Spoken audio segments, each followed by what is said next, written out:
Bonjour tout le monde. Voici votre première capsule YouTube pour ce qui est du chapitre 2. Donc, il y en aura trois dans ce chapitre-là et la première va porter sur les triangles isométriques. Donc, si on se rappelle un petit peu au niveau des triangles isométriques, c'est deux triangles qui sont carrément identiques.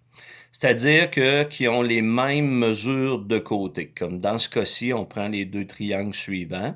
On a AB qui mesure 1,7 et DE qui mesure 1,7.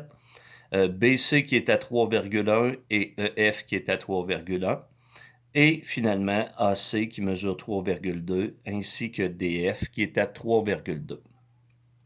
En plus d'avoir trois paires de côtés isométriques ou congrus, il possède aussi trois paires d'angles congrus.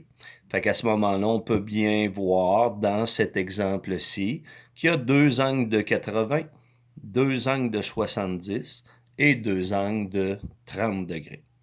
Fait qu'à ce moment-là, le symbole qu'on utilise pour isométrique, c'est comme on peut voir ici, c'est le triangle ABC est congru, qui est un égal avec une petite vague, au triangle DEF. Excusez. Bon, pour démontrer que deux triangles sont isométriques, on possède trois cas de preuve qu'on utilisait durant l'année. Et le premier cas de preuve est celui de CCC.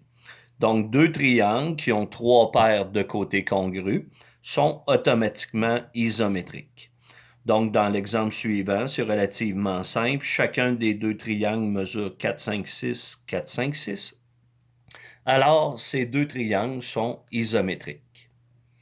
Bon, par la suite, on a vu le cas de preuve CAC. Donc, lui, ce qu'il faut faire attention de ce danger, c'est qu'il faut que l'angle soit situé entre les deux paires de côtés congrus. Donc, dans l'exemple suivant, si on prend le premier triangle, il y a un côté qui mesure 3 cm, puis un deuxième de 3,5. Puis à ce moment-là, ce qu'on faisait durant l'année, on passait au marqueur fluo sur les deux côtés qu'on possède. Après avoir passé dessus, ceci va créer un angle. Dans ce cas-ci, l'angle vaut 40 degrés. Donc, si le deuxième triangle possède les mêmes conditions, c'est-à-dire un angle de 40 entre 3 et 3,5 cm, il sera isométrique au premier. Donc, dans le deuxième, dans le triangle KLM, on a 3, 3,5, on passe au marqueur fluo, puis on a bien l'angle de 40 qui est situé en.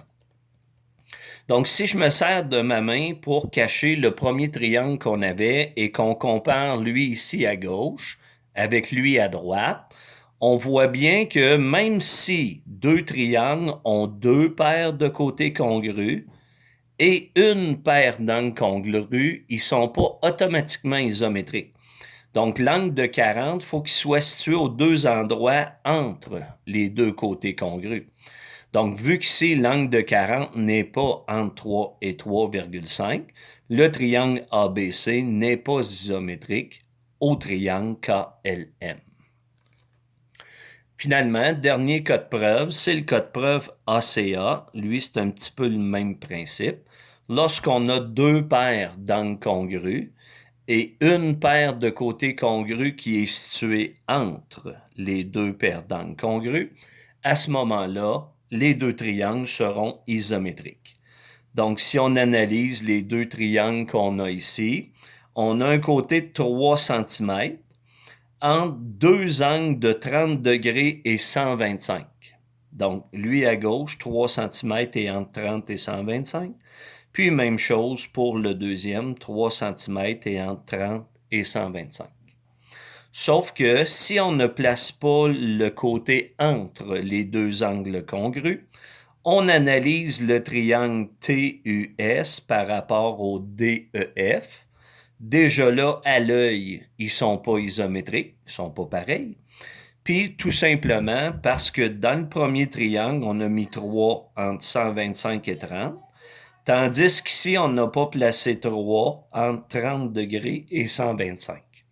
Donc, à ce cas-là, les deux triangles ne sont pas isométriques. Donc voilà le retour pour le premier bloc des triangles isométriques.